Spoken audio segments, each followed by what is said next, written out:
I wanted to ask you, so for the most part, it looks like most sectors of the construction industry are going to see growth. The ones that are expected to decrease, as you said, lodging, retail, and private office. Is there hope for those sectors to recover post-COVID? What does recovery look like? And is there a timeline for this recovery?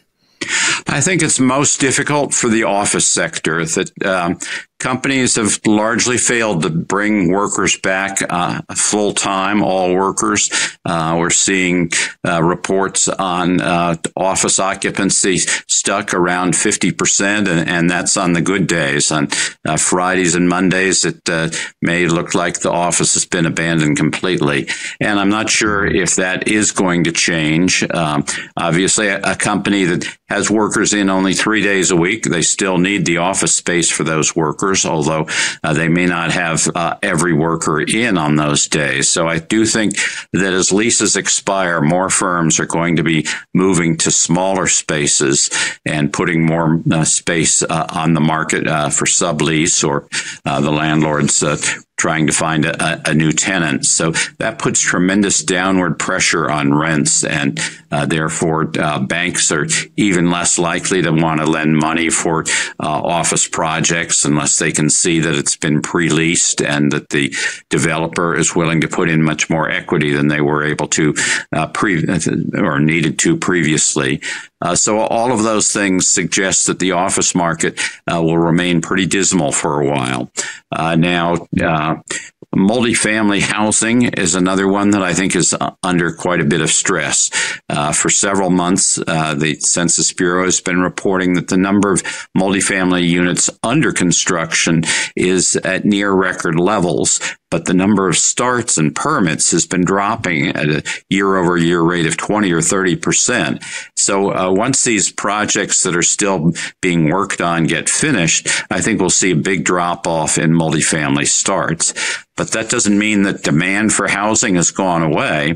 In fact, we've been underbuilding new housing, whether multi or single family, for quite a while. So I think the downturn in multifamily may be shorter. It'll just take a while to absorb the housing that will be coming on stream this year and next. So that market, it's going to be spotty. And indeed, the office market, I'm not saying nobody will build an office. Probably people will be trying to put in new, smaller offices closer to where people live. So the downtowns, I think they have a huge challenge, but suburban areas, smaller cities, or even rural areas that some people have moved to in the last 4 years, they may get some smaller office projects. You also mentioned lodging. That's one that has really done well in the last couple of years. Of course, it took a tremendous hit in the first year of the pandemic when people weren't willing to travel. Businesses were shut down. International travel was at a standstill. Now both leisure and business travel have come back strongly. International travelers to the U.S., they're also coming in greater numbers. So the lodging industry has been investing more. They're kind of holding their breath to see if those trends of going back to bigger vacation spending and further increases in business travel will continue. But I think that market has a better chance of being positive in 2024 or certainly by 2025. So I think lodging looks positive. One other that I'm concerned about, though, is warehouse construction. That was a huge growth industry as companies encountered the supply chain challenges, as people ordered directly from warehouses rather than going into stores. That's all changed. That now delivery times have gotten back to normal for most items, at least consumer items.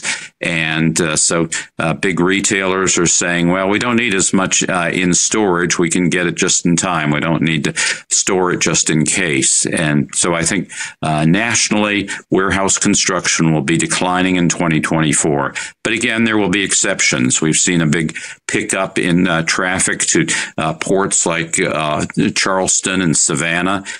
We also know that these giant manufacturing plants, whether it's a fabrication plant for chips, so-called fabs, or big automotive and battery plants, that they need suppliers and they need warehouse space near them. So where one of those is going up, I would expect more warehouse. And then finally, cold storage or temperature-controlled storage still appears to be a growth area.